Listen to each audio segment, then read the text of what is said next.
Kahapon po mga idol ay naibalita natin ang bakbakan ni Casimero versus Luis Nery ay wala na pong makakadlang. Tuloy na po mga idol ang kanyang schedule sa June 6 na po mga idol. Alam naman natin na talagang ito ay inaabangan na talaga ng ating mga boxing fans na kung saan mga idol itong si Luis Nery ay nagbanta nga na talagang itong si Casimero ay round 1 lang daw ito.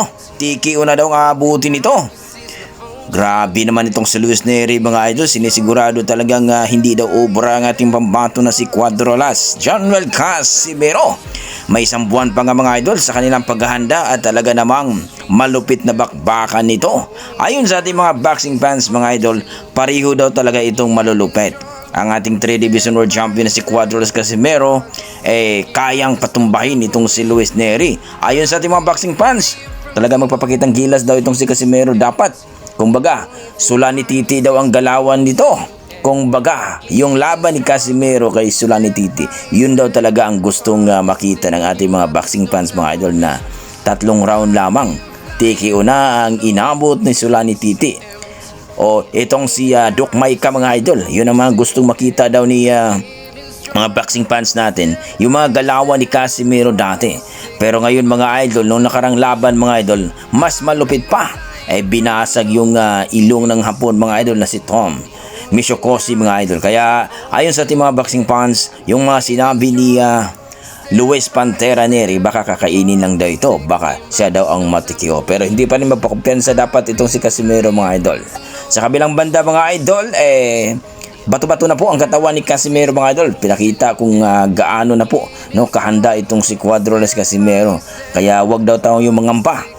Sa June 6 mga idol, magpapakita daw gilas itong si Casimero at sisiguraduhin daw talagang TKO daw ang abutin ni Luis Nery. Hindi na daw niya papaabutin sa desisyon ang laban, baka maluto pa daw. So yan ang magandang sinabi ni Cuadrolas Casimero mga idol. Kaya kampante ng ating mga boxing fans sa June 6 mga idol, mangyayari na ang kanilang bakbakan at tuloy na ito at wala nang makakahadang. Sa kabilang banda mga idol, nagkaharap na po itong si GC Bam Rodriguez at itong si Antonio Vargas mga idol. Maglalaban po sila dito mga idol sa Bantamweight Division. Kasalukuyan pong kampiyon itong si GC Bam Rodriguez mga idol sa 3 titulo mula sa WBA, WBO at WBC sa Junior Bantamweight Division mga idol. Pero this time aakyat po ito ng Bantamweight Division mga idol. Susubukang agawin ang titulo ni Antonio Vargas sa WBE mga idol.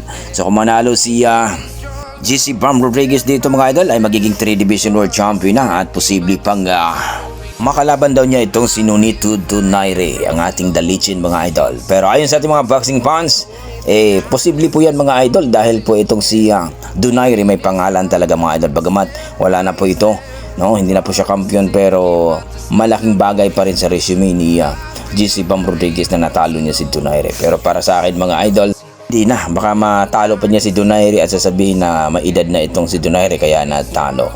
Pero ito mga idol, mas maganda na itong si Bam Rodriguez mga idol, kalabanin niya ang kampiyon dito sa Junior Bantamweight Division sa IBF mga idol na si Willie Baldo Garcia.